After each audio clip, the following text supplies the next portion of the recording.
What's up guys, it's me Iron, back with another Lego video, and today I have this really cool Lego safe I made for you guys.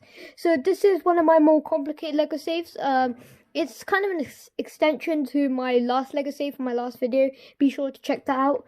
So this Lego safe doesn't have any keyholes or anything, it's just based on where you look.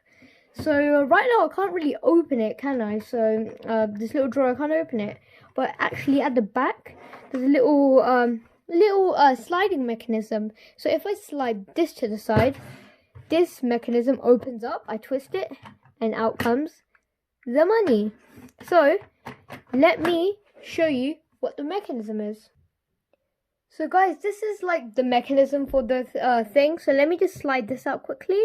Ooh, I need to slide this, put this up. So there's like a long Technic beam here, which like this. This is the thing that blocks the little drawer. So and there's this Technic, I don't know really what's called. It's like a rod with an axle and two Technic holes on the side. This thing, you can't properly see it because I think it was way too dark.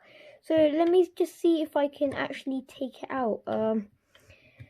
Let me take it out and I'll be right back.